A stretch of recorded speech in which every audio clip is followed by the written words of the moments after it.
espírita, por essa razão, é um campo de investigações científicas.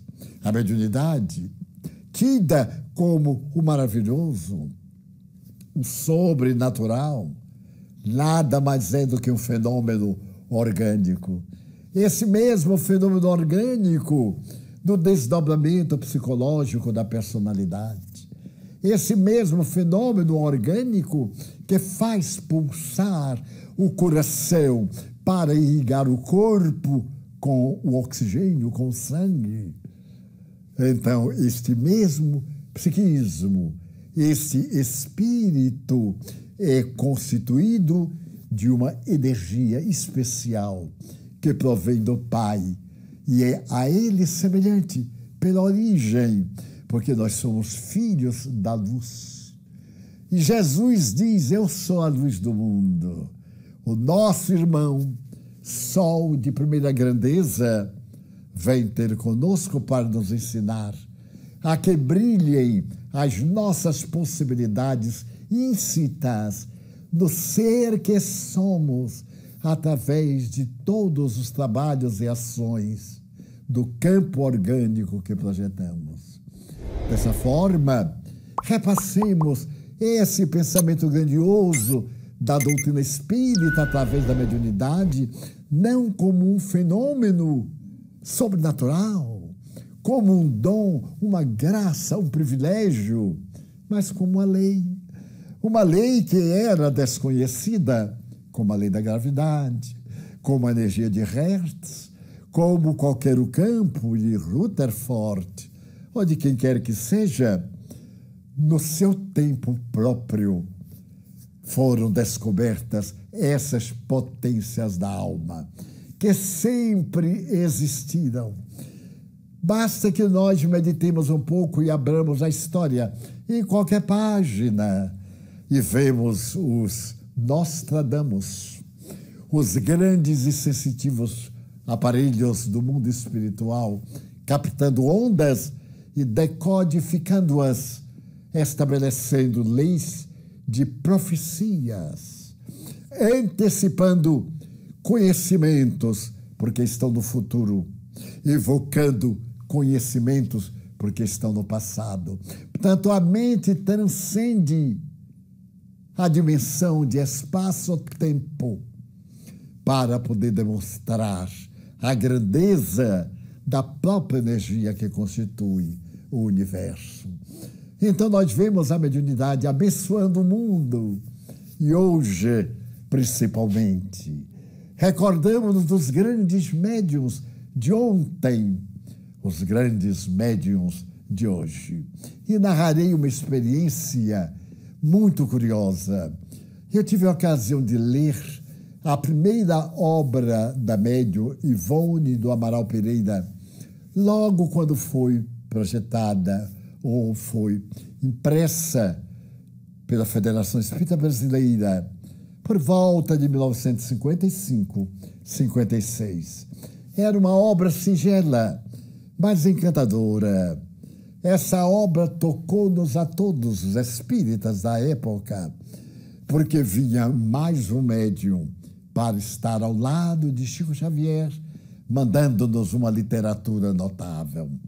Logo depois, aparece de Ivone do Amaral Pereira, Memórias de um Suicida, um livro expressivo, escrito por um grande português, um português clássico das letras portuguesas internacionais, que não tivera coragem para resistir à turbulência da vida e optara pelo suicídio. Então, Ivone do Amaral Pereira, no Brasil, depois da morte deste homem glorioso, é escritor emérito, pensador e vulgar, psicografa uma obra imensa, falando de como é o mundo espiritual, narrando o vale onde se homiziam os suicidas, onde ele próprio se encontrava. Porque ao destruir o corpo, com seu gesto terrível de rancor e de aflição, ele pensava extinguir a vida e desperta no vale da amargura. Encontra a vida estuante, porque o suicida muda somente de paisagem. A vida é indestrutível, nada sucumbe na direção do aniquilamento. A lei de transformações, de mutações, estamos vendo aí o vírus, Covid-19, já 21, a cepa já apresentando novas formulações.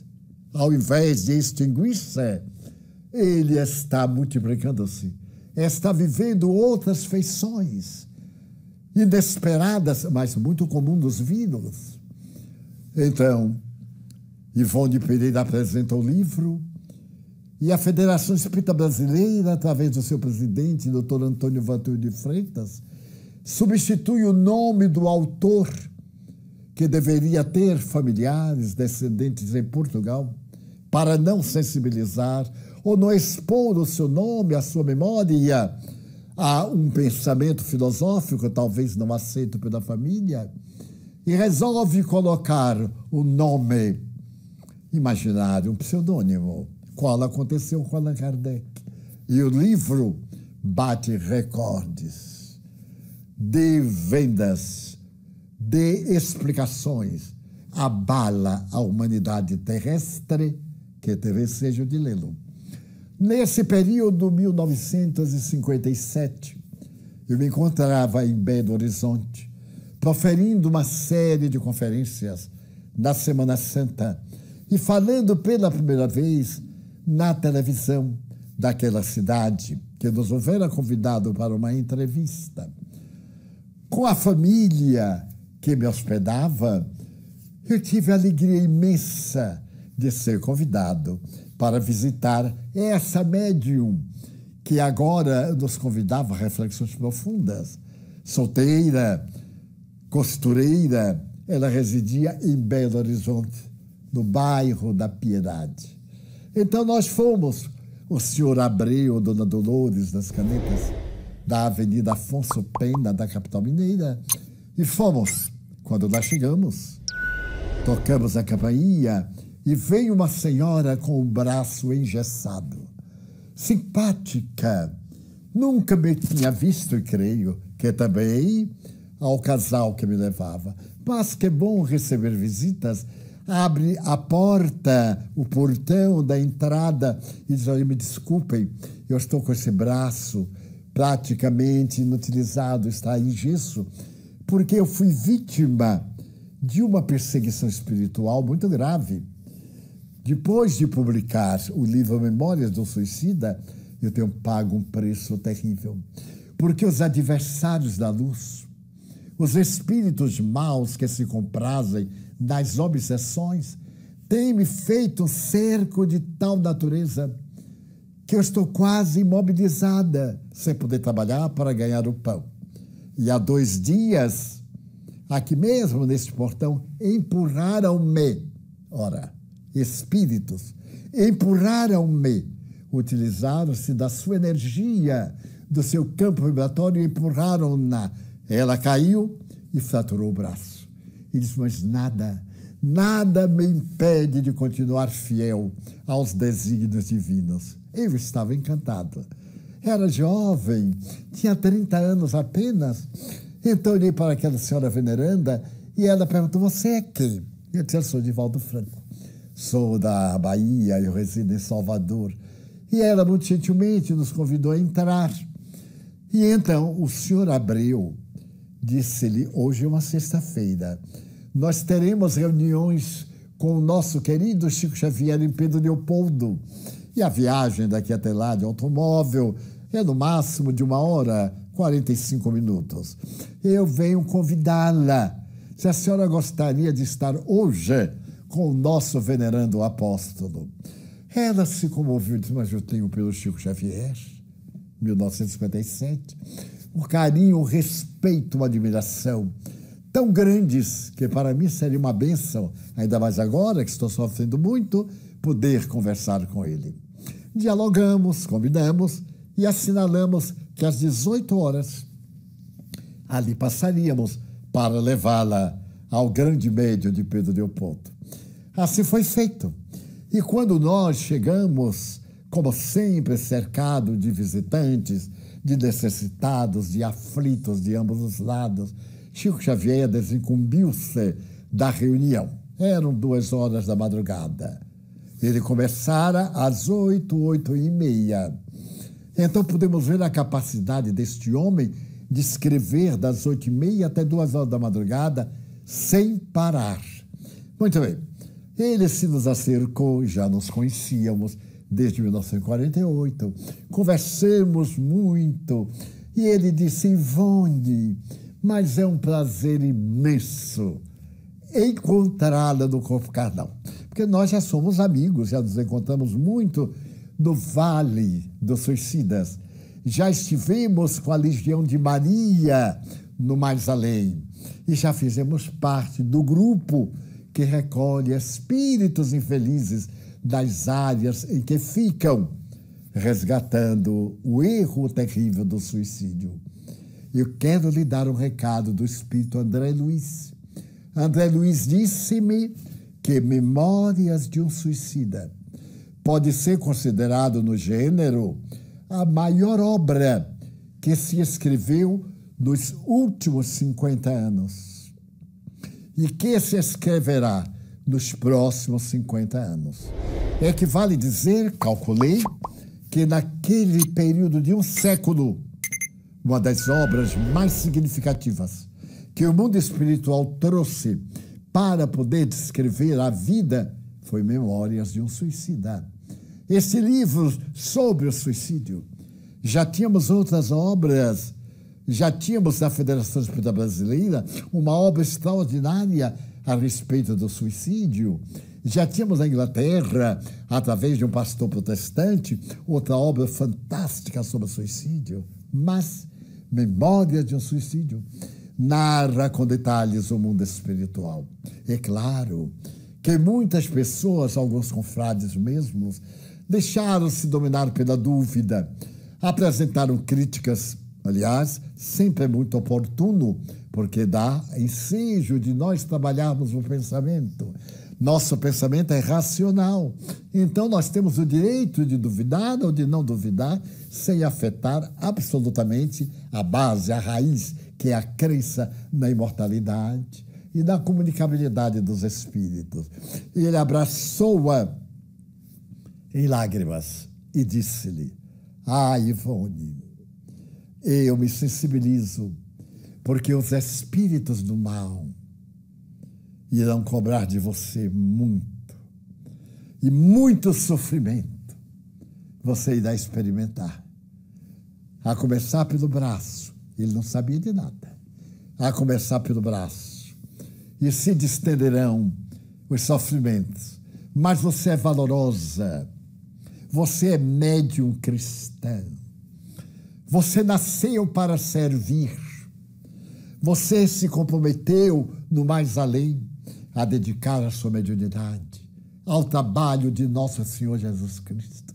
E tem-no feito com elevação, com nobreza. A mediunidade completo eu. É, portanto, esta bênção que Deus nos concede a fim de ampliarmos o nosso desenvolvimento intelecto-moral. É a porta, ponte, entre as duas faces do mundo, o espiritual e o material. A mediunidade é o telescópio que nos permite ver além das projeções da matéria. É o microscópio que nos permite penetrar nas micropartículas. As expressões não são minhas, são de Allan Kardec. Então, termos mediunidade é possuirmos uma joia que os espíritos maus e pessoas más, invejosas, doentes, que ainda se comprazem em perseguir, quando poderia ser bem mais felizes se ajudassem, que se comprazem em caluniar, quando seria muito melhor para si estimular e corrigir os erros. O de quem necessitamos não é de quem aponte as nossas defecções, é de quem nos ajude a não as ter. Eu, por exemplo, necessito mais que me acendam uma luz do que combatam a minha treva. Também o pensamento não é meu, é de André Luiz. Não grite contra a escuridão, acenda uma luz. Não reclame do pântano, faça uma vala e expulse a água pútrida. Mas no nosso estágio vibratório ainda somos, e Kardec acentuou, ademais, o bom espírita, ele não usou esta palavra que eu estou colocando, o espírita, em geral, tem um outro adversário, que são os obsessores do mundo espiritual, os seus inimigos do outrora, os seus antipatizantes da agora, os seus adversários.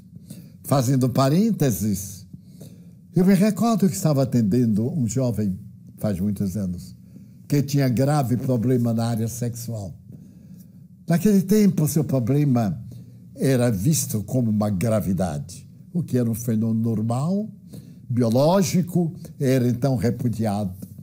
E eu estava atendendo com carinho cada semana. E comecei a sentir-me oportunamente indisposto.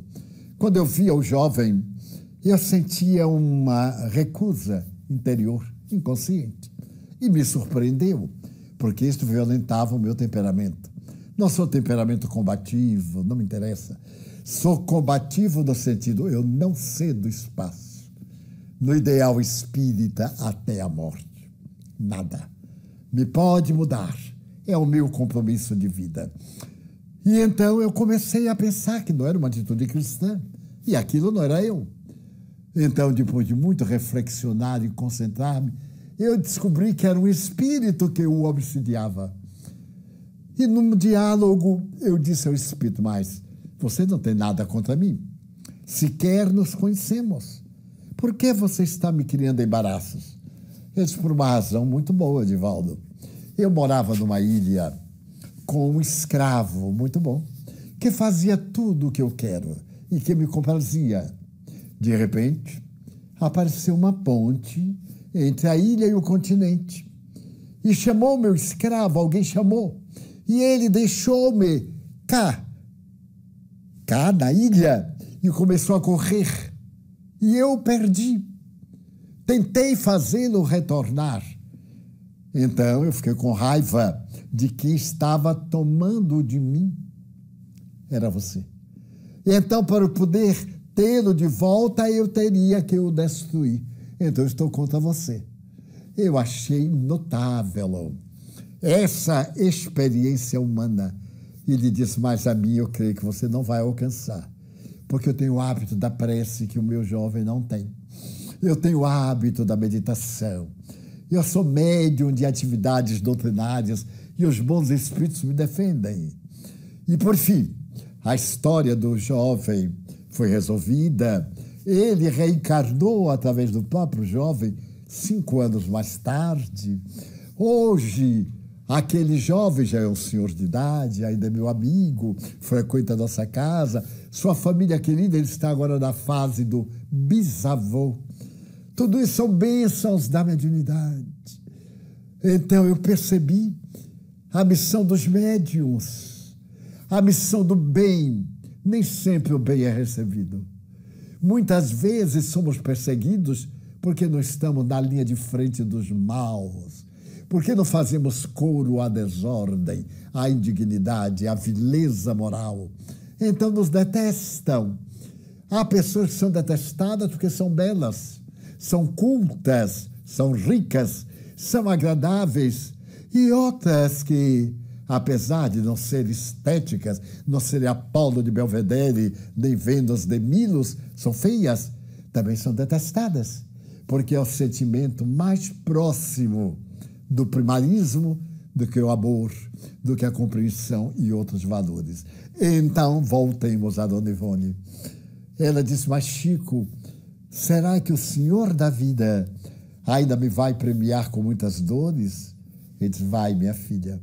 Nós somos os filhos do Calvário. A mediunidade é a nossa cruz. Bem, 1957. Posteriormente, Dona Ivone Pereira foi residir no Rio de Janeiro, no bairro da Piedade. Ela estava muito ligada à Piedade. E então, toda vez que eu vou ao Rio de Janeiro, uma vez por ano que eu ia, então ia visitá-la na casa da sua veneranda irmã, Dona Amália, uma dama cristã, uma família nobre, que recebia sua tia, sua irmã, com dificuldades, porque ela não tinha nenhuma renda, nenhuma aposentadoria, trabalhava muito para manter-se e para se dedicar ao exercício da mediunidade, a serviço de Jesus, à luz da doutrina espírita. O fascinante na vida dessa médium, que atingiu o mediumato, como disse o espírito Jeanne d'Arc, no fim do livro dos médiuns, que estamos celebrando 160 anos esta semana, que ele foi publicado. Então, quanto ela sofreu. Eu acompanhei desde 57. Mantivemos uma correspondência algo íntima, que um jovem reuniu algumas dessas cartas, algumas que eu lhe franqueei, que tem um sabor público, e guardei aquelas outras de um sabor particular para o arquivo do futuro de uma história do Espiritismo que se escreverá no século XX, XXI, ou que não escreve, não faz mal. Importa, foi a vida notável desta mulher. Morreu aureolada e escreveu uma trilogia a respeito da história da França, incluindo a Noite de São Bartolomeu, com uma perfeição histórica, segundo os estudiosos, que escreveu com uma riqueza muito grande Leon Tolstói, que era médio também de Frédéric Chopin, e que era doce, suave, porém, severa, fiel aos postulados kardecianos. O que estamos comentando? Energia, campo de batalha, mundo de vibrações.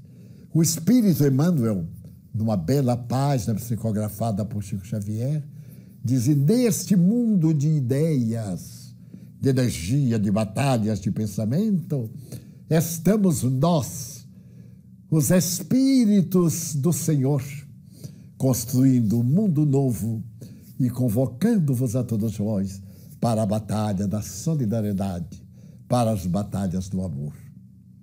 Aproveitemos, especialmente almas queridas de Portugal, que nos ofereceu médiuns extraordinários, médiuns intelectuais, médiuns de efeitos físicos, escritores grandiosos da literatura espírita, tanto no século XIX como no XX, e que agora prossegue sob a inspiração da Federação Espírita Portuguesa.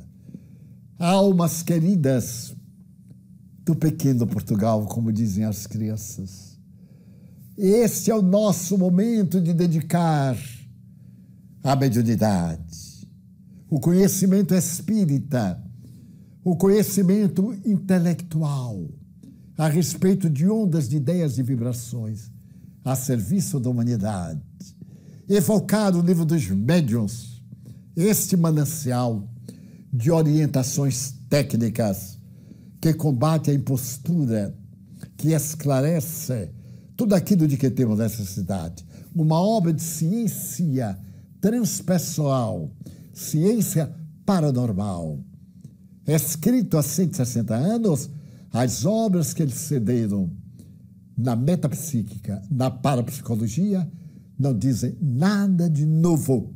Pelo contrário, repetem a classificação de Allan Kardec sobre os fenômenos de natureza intelectiva, sobre os fenômenos de natureza física.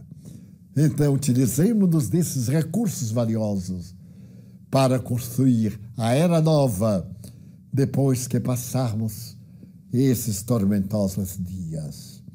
Estamos num momento muito grave. Oremos mais. Respeitemos as recomendações da saúde pública.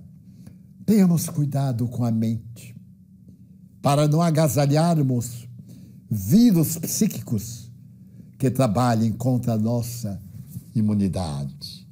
E façamos todo o bem, além do bem que nos fazemos, para que o mundo seja melhor.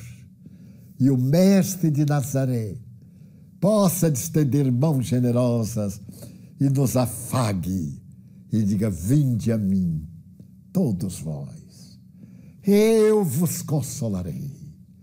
Nunca necessitamos tanto de consolo, diretriz, orientação de vida, quanto nestes dias de ciência e de tormento ético e desequilíbrio moral e social.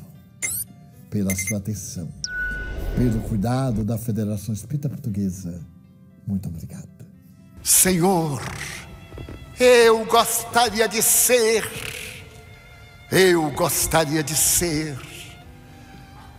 o amor que se expressa na bondade e agradecer-te tudo que me deste, tudo que me dás, o ar, o pão e a paz.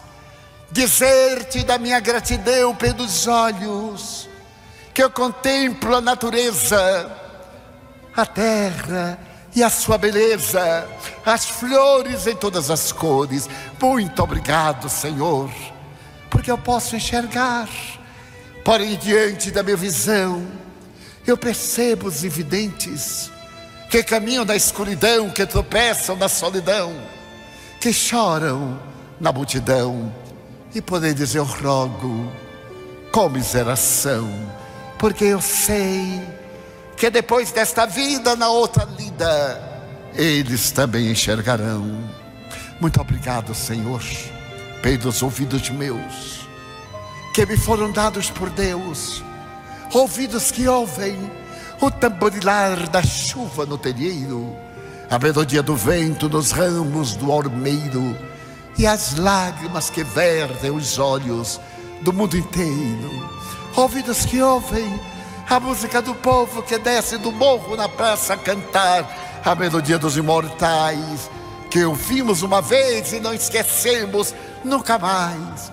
Pela minha faculdade de ouvir, pelos surdos eu quero pedir, porque eu sei que depois desta prova na vida nova, eles escutarão. Muito obrigado, Senhor, pela minha voz, pela sua voz, pela voz que canta, pela voz que ama, pela voz que legisla, pela voz que perdoa, pela voz que o teu nome profere com dulce da unção. Obrigado, Senhor. Mas diante da minha canção eu encontro aqueles que sofrem de afasia, não cantam de noite, não falam de dia. Oro por eles, porque eu sei que da outra vida eles cantarão. Obrigado, Senhor. Muito obrigado, Senhor, pelo meu coração, pelas minhas mãos que aram, que semeiam, que agasalham, mãos de sinfonias, mãos de psicografias, mãos de cirurgias, mãos de poesias, mãos que apertam mãos, mãos que atendem a velhice, a dor, o desamor, pelas mãos que do seio agasalham o corpo de um filho alheio, sem receio, e pelos pés que me levam a andar, sem reclamar. Muito obrigado, Senhor, porque eu posso andar diante do meu corpo perfeito. Eu te quero louvar, porque eu vejo na terra aleijados, amputados, marcados, paralisados, e eu posso bailar. Muito obrigado, Senhor. Eu sei que depois desta expiação, na outra reencarnação, eles também caminharão. Muito obrigado por fim, pelo meu lar. É tão maravilhoso ter um lar. Não é importante se é uma mansão, um duplex, um paraíso, uma favela, seja lá o que for, mas que dentro dele exista a figura do amor de mãe, ou de pai, de mulher ou de marido, de companheiro ou companheira, de irmão, de alguém que me dê a mão, de um gato ou de um cão, porque é muito triste viver na solidão. Mas se eu a ninguém tiver para me amar, nem um teto para me agasalhar, ou uma cama para repousar, nem assim eu te negarei.